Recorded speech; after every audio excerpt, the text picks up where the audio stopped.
Isa na ang naitalang namatay sa Bicol Region dahil sa matinding pagulan itong weekend habang may 6 pa ang sugatan matapos bumagsak ang bubong ng isang stage sa Legazpi City sa kasagsagan ng masamang panahon.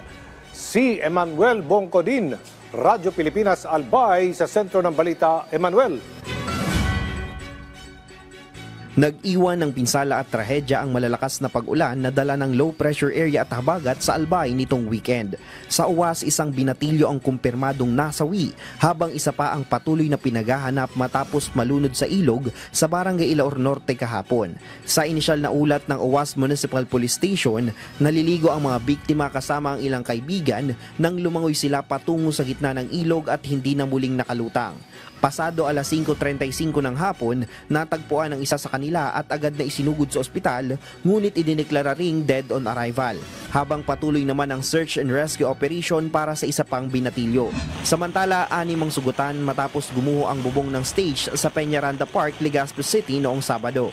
Lumobo umano ang trapal dahil sa naipong tubig ulan bago bumigay ang bakal at bumagsak ang bubong. Nagbabala ang pag-asa na maari pang umabot sa 50 to 100 mm ang ulan sa Albay at kalapit probinsya hanggang bukas. Kaya't pinapayuhan ng publiko na mag-ingat at sumubaybay sa mga opisyal na abiso.